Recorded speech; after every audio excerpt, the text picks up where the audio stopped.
பிஸ்மில்லாஹிர் ரஹ்மான் ரஹீம் அல்ஹம்துலில்லாஹி ரபில் ஆலமீன் வஸ்ஸலாத்து வஸ்ஸலாம் அலா சையீதுல் முர்சலீன் வாலா ஆலிஹி வஸ்ஹாபிஹி அஜ்மாயின் அம்மாபாத். கண்ணியத்திற்குரிய சகோதரர்களே, இந்த ரமதானிலிருந்து, குறிப்பாக ரமதானுக்கு பிறகு கடந்த சில நாட்களாக நிறைய சகோதரத்தின் எனக்கு ஃபோன் மூலமாகவும் மெயில் மூலமாகவும் கேள்விகள், சமீப காலத்திலே சூனியத்தை பற்றிய மக்களுக்கு ஏற்படுத்துகிற ஒரு பெரிய குழப்பம். அல்லாஹ்வும் அல்லாஹ் ரசூலும் சொன்ன மார்க்கம் 1400 வருடங்களுக்கு முன்பாகவே பூர்த்தியாகிவிட்டது. அல்யௌம அக்மல்து லக்கும் தீனக்கும் வ அத்மம்து அலைக்கும் நிஅமதி. அல்லாஹ்வும் எல்லா விஷயத்தையும் தெளிவாக சொல்லிட்டான். அல்லாஹ் ரசூல் ஸல்லல்லாஹு அலைஹி வஸல்லம் எல்லா மார்க்கத்தின் அடிப்படை விஷயம் எல்லாத்தையும் தெளிவாக சொல்லிட்டாங்க. இனிமேல் புதுசாக ஒருத்தர் ஆய்வு செஞ்சு ஆராய்ச்சி பண்ணி அதை கண்டுபிடிச்சி இப்போ தான் புதுசாக மார்க்கத்தை சொல்ல வேண்டிய அவசியம் இல்லை. ஆனால் சமீபத்தில் இந்த சூனிய விஷயத்தில் புதிதாக இந்த வருடம் ரமதானிலே வந்த வஹியாக புதுசாக சூனியனே ஒன்று கிடையாது, நம்புறவங்க பூரா காஃபிருங்க, முஷ்ரிக்குங்க, அவங்க பின்னாடி தொழக்கூடாது.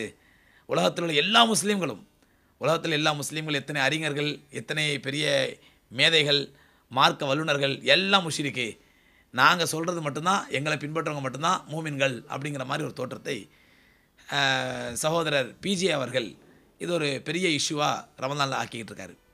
நிறைய சகோதரர்கள் இதை பற்றி கேள்விகளை கேட்குறாங்க, விளக்கம் கேட்குறாங்க. சூனியம் தான் என்ன அப்படின்னு சொல்லி.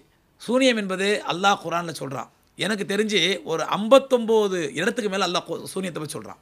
குரானில் சூனியங்கிற வார்த்தையும் சூனியக்காரர்களை பற்றியும் சூனியக்காரர்கள் செய்யக்கூடிய சூழ்ச்சிகளை பற்றியும் சுமார் 59 இடத்துல அல்லாஹ் குரானில் சொல்கிறான். எம்பெருமானா ஸல்லல்லாஹு அலைஹி வஸல்லம் அவர்கள் மக்களுக்கு மத்தியில் ஏகத்துவ பிரச்சாரத்தை சொல்ல ஆரம்பித்த பொழுது மக்கத்து குறைஷிகள் சொன்ன முதல் குற்றச்சாட்டு இன்ஹாதா இல்லா சிஹரும் முபீன், இது ஒரு பகிரங்கமான சூனியம் என்று சூனியக்காரராகத்தான் பெருமானா ஸல்லல்லாஹு அலைஹி வஸல்லம் மொத்தத்தில் சொன்னாங்க. அல்லாஹ் குரானில் சொல்கிறான், ரிப்பீட் பண்ணுறான் பல இடங்களில். அவரை சூனியக்காரர் என்று சொன்னார்கள், பல இடங்கள் சொல்கிறான். மூசா அலைஹிஸ்ஸலாம் காலத்தில் சூனியக்காரர்களே வந்தாங்க. வந்து மூசா அலைஹிஸ்ஸலாத்துக்கு அல்லாஹ் சில அற்புதங்களை கொடுத்தான். அதை ஃபிரௌன் கூப்பிட்டு கேட்டான் சூனியக்காரர்களை, நீங்கள் உங்கள் சூனியத்தை காட்டி இவரை மிகச்சிருங்க, இவரை ஜெயிச்சிருங்கன்றான். உடனே சூனியக்காரர்கள்லாம் அவங்க கைத்தை போட்டாங்க, பாம்பாக மாறிச்சு. மூசா அலைஹிஸ்ஸலாம் தடியை போட்டாங்க, அது பெரிய பாம்பாக மாறிச்சு. உடனே இந்த சூனியக்காரர்லாம் இது வந்து சூனியம் இல்லை அப்படின்னு சொல்லிட்டு மூசா அலைஹிஸ்ஸலாம் சரணடைஞ்சாங்க. இதெல்லாம் அல்லாஹ் குரானில் சொல்கிறான். அப்போ சூனியம்னு ஒன்று இல்லவே இல்லை அப்படின்டா, இல்லாத ஒன்றை பற்றி, ஒரு கற்பனையை பற்றி, ஒரு பொய்யை பற்றி, இல்லாத ஒரு பொய்யை அல்லாஹ் 59 தடவை குரானில் சொல்லுவானா? நவுது பில்லா. 59 இடங்களுக்கு என்னுடைய பார்வையில் பட்டு கூட இருக்கலாம், இதில் அதிகமாக கூட இருக்கலாம். என்னுடைய பார்வையில் பட்டது 59 இடத்துல சூனியத்தை பற்றி அல்லாஹ் சொல்கிறான் குரானில். எம்பெருமானா ஸல்லல்லாஹு அலைஹி வஸல்லம் எக்கச்சக்கமான இடங்களில் சொல்கிறாங்க. அப்போ இவ்வளவு தெளிவான ஒரு விஷயத்தை சூனியமே இல்லை இருந்தால் எனக்கு யாராவது வைங்க, 50 லட்ச ரூபா தர்றேன், 60 லட்ச ரூபா தர்றேன் அப்படின்னு சொல்லி சவால் விடுறது, இது தன்னுடைய சுய விளம்பரத்துக்கும் சுய தம்படத்துக்கும் பயன்படுமே தவிர அல்லாஹ்வுடைய மார்க்கத்துக்கு இதனால் ஒரு இம்மியால் கூட பிரயோஜனம் கிடையாது. இம்மியாலோட அல்லாஹ்வுடைய தீனுக்கு பிரயோஜனம் கிடையாது. சூனியம் என்ன இன்னைக்கு கேட்கலாம். யூதர்கள் சூனியத்தில் மிக திறமையானவர்களாக இருந்தாங்க, மிகப்பெரிய வல்லுநர்கள் யூனியத்தில். சூனியம் என்பது ஒரு கலை, அதில் யூதர்கள் மிகப்பெரிய திறமையானவர்களாக இருந்தாங்க. ஆனால் இன்றைக்கி அந்த கலை நாளடைவில் அழிஞ்சு போச்சு, அல்லது இல்லாமல் போயிடுச்சு, அல்லது காணாமல் போயிடுச்சு. அந்த ஒரு கலை இன்றைக்கி இல்லை. இருந்திருந்தா இன்றைக்கி ஜெயலலிதா கருணாநிதிக்கு சூனியம் வச்சுருப்பாங்க, கருணாநிதி ஜெயலலிதாவுக்கு சூனியம் வச்சுருப்பாரு. ஏன் இன்றைக்கி ஃபலஸ்தீனில் காசாவில் அப்பாவி முஸ்லீம்களை போட்டு அநியாயமாக குண்டு போட்டு சாவடிச்சிட்டு இருக்கான் பெஞ்சமின் நெத்தன்யாஹூ, அவனை சூனியம் வச்சு முடைக்கிடலாம்? இன்றைக்கி சூனியம் கிடையாது, அது அழிஞ்சு போச்சு.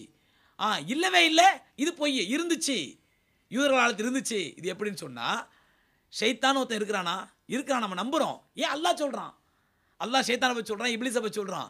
அப்படி ஷைத்தான் ஒருத்தன் இருக்கிறான் நம்புறோன்னே, பார்த்தீங்களா இவங்களாம் ஷைத்தான் நம்புறவங்கன்னா இது சரியா? இது நாங்களாம் ஷைத்தான் நம்புறாளா? சூனியன்னு ஒன்று இருந்துச்சுங்க அப்படின்னா பார்த்தீங்களா சூனியத்தை நம்புறாங்க, இவங்களாம் முஷ்ரிக்குகள், காஃபிர்கள், இவங்களுக்கு பின்னாடி தொழக்கூடாது, சூனியத்தை நம்புறவங்க என்று தங்களுடைய சகோதரர் பிஜே அவர்கள் தன்னுடைய அந்த அப்பாவி படிப்பறிவில்லாத, மார்க்க அறிவில்லாத, உலகமும் தெரியாத, ஆகரத்தும் தெரியாத சில அப்பாவி சிறுவர்கள் இருக்காங்க பாருங்க, அப்பாவி பசங்க, விசிலடிச்சாங்குஞ்சிகள். இந்த விசிலடிச்சாங்குஞ்சிகளை இவர் ஏமாற்றிட்டு இருக்கிறாரு. எப்படி திசை திருப்புறாரு? இவங்களாம் பாருங்கள் சூனியத்தை நம்புறவங்க முஷ்ரிக்குங்க, சூனியத்தை நம்புறவங்க பின்னாடி தொழக்கூடாது. அப்படி பார்த்தா இப்லீஸை நம்புகிறோம். நம்ம இப்லீஸ் ஒருத்தர் இருக்கிறான், நம்மளை வழி எடுக்கிறான், கெட்டவன், அல்லாஹ்வுக்கு விரோதி, நம்முடைய விரோதி இருக்கிறான் நம்புகிறோம். அப்போ நம்ம இப்லீஸை நம்புகிறோமா? இப்லீஸை வணங்குறோமா? இப்படி தன்னுடைய அடிவரிடக்கூடிய இந்த விசிலடிச்சாங்குஞ்சிகளை சகோதரர் பிஜே அவர்கள் வழி எடுத்துட்டு இருக்கிறாரு. சகோதரர் இதுக்கு ஒரு உதாரணம் சொன்னால் உங்களுக்கு புரியும். ஒரு பெரிய மல்யுத்த வீரன் அவன் வர்றவங்க பொருளாம் அடித்து வீழ்த்திடுறான். தன்னுடைய உடல் வலிமையினால் பெரிய ஆளெலாம் அடித்து வீழ்த்திடுறான். திடீர்னு ஒரு நாள் செத்து போயிட்டான். அவன் அந்த மல்யுத்த வீரன் செத்து போயிட்டான். ஊர் மக்கள்லாம் பார்க்குறாங்க, அந்த மல்யுத்த வீரன் செத்து போயிட்டான், எவ்வளோ பெரிய ஆள் தெரியுமா, இவன் எவ்வளோ பெரிய ஆள் தெரியுமா, அப்படியே 10 பேர் இருந்தாலும் அடிப்பான், எவ்வளோ பெரிய ஆளும் வீழ்த்திருக்கான் தெரியுமா அப்படின்னு பேசிகிட்டு இருக்கிறாங்க. அப்போ அவனை பற்றி ஒன்றுமே தெரியாத ஒரு தற்குறி வர்றான். அவனை பற்றி ஒன்றும் தெரியாது, மல்யுத்தத்துக்கு ஒன்றும் தெரியாது, ஒரு தற்குறி. சும்மா எதையாவது பேசி ஒரு தம்பட்டு அடிப்பான். அந்த மாதிரி தற்குறி ஒருத்தன் வர்றான். வந்து என்னது இவன் மல்யுத்த வீரனா? மல்யுத்தினு ஒன்று கிடையாதுங்க, அதெல்லாம் பொய்யுங்க, மல்யுத்தினு ஒன்று கிடையாதுங்க. அந்த மக்கள் சொன்னாங்க, இல்லைப்பா இவன் மல்யுத்த வீரன், 10 பேர் அடிச்சிருக்கான், இவன் எவ்வளோ பேரான தூக்கி அடிப்பிட்டு மீச்சிருவான், இவன் அவ்வளோ பெரிய ஆள் இவன் அப்படின்டா. அப்படியா? அப்படின்னா என்ன அடிக்க சொல்லுங்க பார்ப்போம், இவனை நான் எனக்கு 50 லட்ச ரூபா கொடுக்குறேன். மல்யுத்தன்னு ஒன்று இருந்தா, மல்யுத்த வீரன் ஒன்று இருந்தா என்ன அடிக்க சொல்லுங்க பார்ப்போம், 50 லட்ச ரூபா கொடுக்குறேன் அப்படின்டா. அந்த தற்கொலையை பற்றி என்ன நினைப்போமோ அதே தான் இவர் சகோதரர்களே. செத்து போனவன் அந்த மல்யுத்த வீரன் செத்து, ஆனால் மல்யுத்த வீரன் செத்து போயிட்டதுனால மல்யுத்தமே இல்லைன்னு அர்த்தமா? அதே மாதிரி தான் சூனியன் என்பது இன்னைக்கு செத்து போச்சு, இன்னைக்கு இல்லை. சூனியன் ஒன்று இல்லை, இன்னைக்கு அழிஞ்சு போச்சு. அதனால் சூனியனே ஒன்று கிடையாது. சூனியன் இருக்குன்னு சொன்னால் அவங்க வந்து முஷ்ரிக்கு காஃபிரு. ஏங்க புகாரி ரஹ்மத்துல்லாஹி பதிவு பண்ணிருக்காங்க சூனியம் பற்றி ஹதீஸை, அவர் ஆய்வு ஒழுங்காக பண்ணலை. முஸ்லீம் ரஹ்மத்துல்லாஹி பதிவு பண்ணிருக்காங்களே, அவர் ஆய்வு ஒழுங்காக பண்ணல. இன்னைக்கு உலகத்தில் உள்ள பெரிய பெரிய அறிஞர்கள்லாம் சூனியத்தை பற்றி இருக்கிற ரசூலுல்லாஹ்க்கே சூனியம் வச்சிருக்காங்க சொல்கிறாங்களே, அவங்கள ஆய்வு ஒழுங்காக பண்ணல. அவங்க ஆய்வோட கோளாறு, ஆய்வு கோளாறு இல்லை, இவருடைய வாயு கோளாறு, இவருடைய வாயு கோளாறு. இது ஆய்வு கோளாறு இல்லை. இமாம் புகாரி ரஹ்மத்துல்லாஹிக்கு ஆய்வு செய்ய தெரியலையா, இமாம் முஸ்லீம் ரஹ்மத்துல்லாஹி ஆய்வு செய்ய தெரியலையா? அவங்க துப்பனை எச்சியை மட்டும் எடுத்துப்பாங்களாம். புகார் ரஹ்மத்துல்லாஹி துப்பனை எச்சியை மட்டும் இவர் எடுத்துப்பாராம். புகாரில் இருக்குதா, ஹதீஸில் இருக்குதா, முஸ்லீமில் இருக்குதாண்டு. ஆனால் அவங்க பதிவு செஞ்ச ஹதீஸு அவங்களுடைய ஆய்வு கோளாறாம். இது ஆய்வு கோளாறு இல்லை, இவருடைய வாயு கோளாறு. அருமை சகோதரர்களே, நல்லா புரிஞ்சுங்க. சூனியம் என்பது ஒன்று இருந்துச்சு, எப்படி மல்யுத்தம் மாதிரி. இன்னைக்கு அவன் செத்து போயிட்டான். இன்னைக்கு அவன் செத்து போயிட்டதுனால மல்யுத்தனே இல்லைன்னு சொல்ல முடியுமா? செத்து போனவன்ட்டு போய் என்னோட மல்யுத்தம் வா, என்ன அடி பார்ப்போம் கேட்க முடியுமா? அதே மாதிரி தான் இன்னைக்கு செத்து போன சூனியத்தை போய் இவர் சவடால் விடுறாரு. 50 லட்ச ரூபா தர்றேன், 50 லட்ச ரூபா தர்றேன், எங்கிட்ட வாங்கண்டு. அதை கேட்டு எவனோ ஒரு மந்திரவாதி திருச்சி அரியமங்கலத்தில் உள்ளவனா யாரோ சூனியக்காரனா, அவருக்கும் இவருக்கு ஒரு அக்ரிமெண்ட் ஆகிருக்குது. அந்த அக்ரிமெண்ட் நீங்கள் வாட்ஸ்அப்பில், ஃபேஸ்புக்கில், இமெயிலெலாம் ஃபுல்லாக பரவிக்கிட்டு இருக்குது. இதே எனக்கு எக்கச்சக்கமான நண்பர்கள் ஃபோன் மூலமாகவும் வாட்ஸ்அப் மூலமாக இது என்ன, இது மார்க்க ரீதியாக அதுக்கு என்ன விளக்கம்னு சொல்லி, என்னை விட இதற்கு தெளிவான விளக்கம் சொல்லக்கூடிய மூத்த அறிஞர்கள்லாம் எவ்வளோ பேர் இருக்கிறாங்க. என்னை விட பெரிய மார்க்க அறிஞர்கள், என்னை விட பெரிய அறிவாளிகள் எவ்வளோ பேர் இருக்கிறாங்க.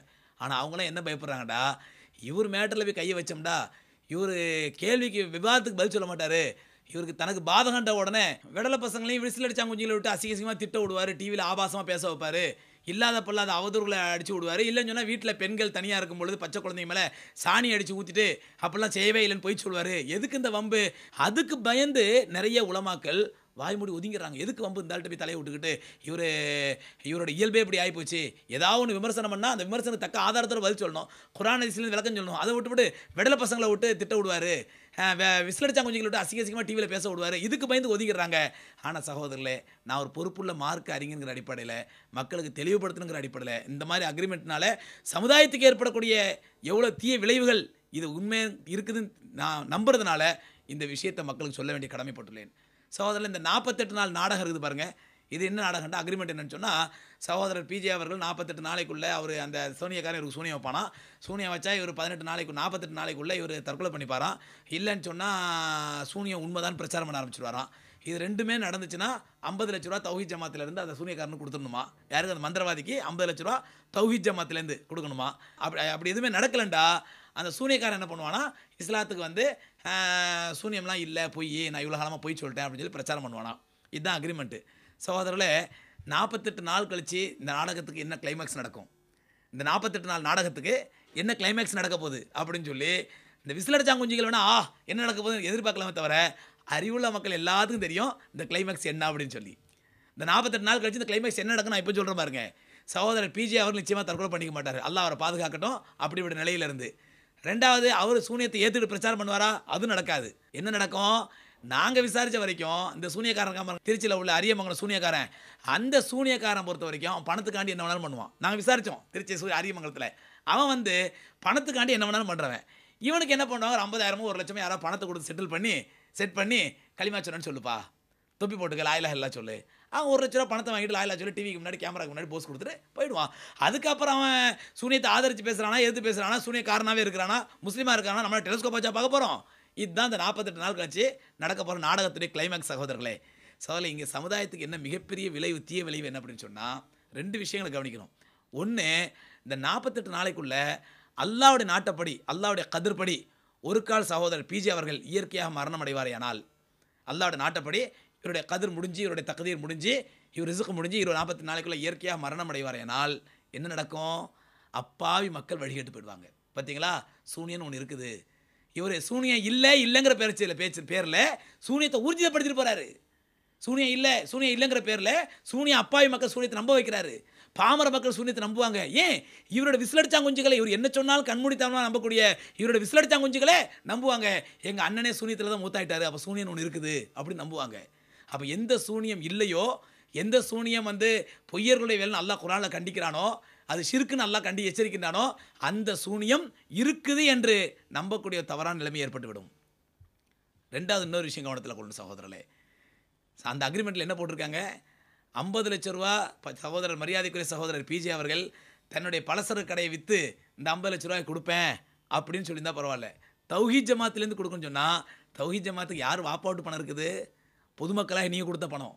ஒரு கால் சகோதரர் பிஜே அவர்கள் அல்லாஹ்வுடைய நாட்டப்படி இயற்கையான மரணம் அடைவாரையானால், அந்த சூனியக்காரன் 50 லட்ச ரூபா கிளைம் பண்ணும் பொழுது நீங்கள் கொடுத்த ஜக்காத்து பணமும் சதக்கா பணமும் சூனியக்காரனுக்கு போய் சேரப்போகுது. அருமை சகோதரர்களே, இந்த 2 விளைவுகளுமே மோசமான விளைவுகள். நல்லா புரிஞ்சுங்க. நான் இந்த நேரத்தில் சகோதரர் பிஜே அவர்களுக்கு குறை சொல்லலை. அல்லாஹ் அவருக்கு நல்ல புத்தியை கொடுக்கட்டும், நல்ல ஹிதாயத்தை கொடுக்கட்டும். அல்லாஹ் அவருடைய இல்மும் அவருடைய கல்வியும் மக்களுக்கு பயன் தரக்கூடிய விதத்தில் பயன்படட்டும். அவருடைய தீங்குகளை விட்டு அல்லாஹ் சுப்ஹானஹு வ தஆலா தனிப்பட்ட நபர்களையும் இந்த சமுதாயத்தையும் பாதுகாக்கட்டும். இதான் அல்லாஹ்ட்ட கேட்குற துவா.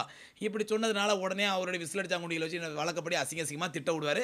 நான் அதை பற்றி கவலைப்படலைங்க. அல்லாஹ் எனக்கு பாதுகாவல் இருக்கான். ரப்புல் ஆலமீன் போதுமானவன். நான் இந்த சத்தியத்தை, இந்த உண்மையை மக்களுக்கு சொல்ல வேண்டும் என்பதற்காக வேண்டிய இந்த நிகழ்ச்சி சொல்கிறேன். புரியக்கூடிய மக்களே புரிந்து கொள்ளுங்கள். சூனியங்கிறது ஒன்று இருந்துச்சு, இன்றைக்கி அந்த கலை அழிஞ்சு போச்சு. அதை நம்புறதும் கூடாது, வைக்கிறதும் பாவம், சூனியம் எடுக்கிறதும் பாவம், எல்லாமே ஹராம். அல்லாஹ் ரப்புல் ஆலமீன் நேர்வழி பெற்ற மக்களாக நம்மையே ஆக்கி அருள்வானாக. சகோதரர் பிஜே அவர்கள் நேர்வழி பெற்றவராக ஆக்குவானாக. அவரை கண்முடித்தனமாக பின்பற்றக்கூடிய அவரோட விசிலச்சாங்குடிஜி பக்தர்களையும் ரப்புல் ஆலமீன் நேர்வழி கொடுப்பானாக. வாஹிரு தாவான் அல்ஹம்துலில்லாஹி ரப்பில் ஆலமீன்.